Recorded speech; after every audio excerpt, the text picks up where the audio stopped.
ओम साईं राम। आज मैं आपको धनतेरस पे किस तरह से पूजा करनी चाहिए, क्या खरीदना चाहिए और धनतेरस की पूजा का विधान क्या है, वो आपको बताने जा रही हूँ। धनतेरस के मायने क्या हैं? सर्वप्रथम धनतेरस का मायना है कि इस दिन धन्वंतरी देवता जो हैं, वो हाथ में कलश लेकर समुद्र मंथन के समय प्रकट हुए थे। तो इसलिए बर्तन वगैरह सबकी बहुत मान्यता है, इस दिन कलश लेना चाहिए। खासकर लोटा जो पीतल का लोटा है वो लेना चाहिए। इससे घर में निरोगी काया बनी रहती है और धन धान्य बना रहता है। धनतेरस के दिन से लेके दिवाली, धनतेरस, नरक चौदस, इन तीनों दिनों में यम का दिया जलाया जाता है। यम के दिए का बहुत महत्व है। जो भी अकाल मृत्यु और भय और बीमारी पीड़ा से मुक्ति चाहते हैं, वो अपने घर के राइट साइड में आटे का दिया सरसों तेल डाल के उसमें 1 रुपए का सिक्का, एक कौड़ी, फूल और धूप लगाकर यम का दिया जरूर स्थापित करें।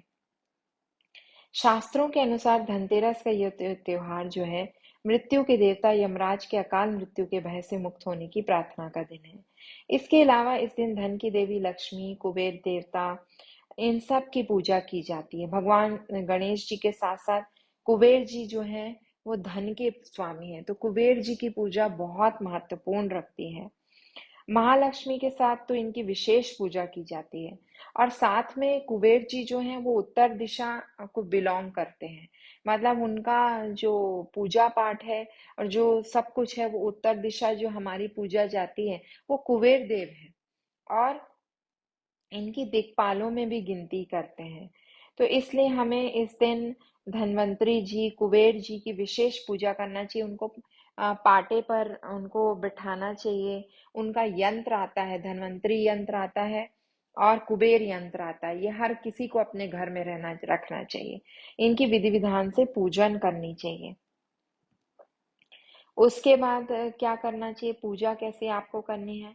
इस दिन प्रदोष काल में जो है आपको धन के देवता की पूजा, कुबेर जी की पूजा करनी चाहिए। तो वो जैसा मैंने आपको बताया कि पाटा बिछाएं, उस पर थोड़ा सा चावल रखें, यंत्र रखें, कुबेर यंत्र, धनवंतरी यंत्र, फिर उनको गंगा जल छिड़कें, तिलक लगाएं, फूल चढ़ाएं, कैश चढ़ाएं। जो आपने नई चीज खरीद के लाई है, वो नई चीज रखें उनके पास, उसकी तिलक वंदन करें। फिर वहां पर 13 दिया जलाने की मान्यता है। 13 तेल के दिए वहां पर जलाएं। फिर उन जो तेल के दिए हैं उनकी पूजा करें और उनको अपने आपके जो घर के बाहर की जो दीवार है, बाहर जितनी भी जगह है बाहर की, वहां पर आप रख दें। और ये मंत्र आपको डिस्क्रिप्शन बॉक्स में मिल जाएगा। यक्षाय कुबेराय वैष्णाय धनधान्य धीपते, धनधान्य समृद्धि में देही दापय स्वाहा। ये मंत्र करके आपको पूजा करनी है। इसके बाद कुबेर जी का मंत्र ओम श्रीम ओम रीम श्रीम रीम क्लीम श्रीम क्लीम वित्तेश्वराय नमः करके ये मंत्र भी आपको मिल जाएगा। कुबेर जी की पूजा करनी है। ध्यान के बाद हमेशा सप्त ध्यान, हर देवी देवता को 7 प्रकार का अनाज चढ़ाया जाता है, क्योंकि ये 7 प्रकार का अनाज उन्हीं से अपन को प्राप्त होता है। तो माँ लक्ष्मी और कुबेर को अर्पित करने चाहिए। क्या क्या है? गेहूं, उड़द, मूंग, चना, जौ, चावल और मसूर अर्पित करने चाहिए। दोनों को पुष्प, अक्षत, धूप आदि से पूजन करके जो आपने मीठा भोग बनाया है, वो भोग आपको उनको, खासकर कोशिश कीजिएगा पेठा ले लीजिए, कलाकंद ले लीजिए, या सफेद पेड़ा ले लीजिए, या सफेद रस मलाई ले आइए। सफेद कलर का जो है वो आप लगाइए। उसके बाद अगर आप ये पूजा करते हैं, धनतेरस की पूजा करते हैं, तो आपके यहाँ स्थिर लक्ष्मी की आपको प्राप्ति होगी। माँ लक्ष्मी व गणेश जी की चांदी की प्रतिमाओं को इस दिन घर में लाना चाहिए। धन, सफलता, उन्नति को बढ़ाने वाला माना गया है। शास्त्रों में उल्लेख है कि वो धनवंतरी जी जो कलश लेके आए थे, तो कलश आपको मतलब बर्तन खरीदने चाहिए।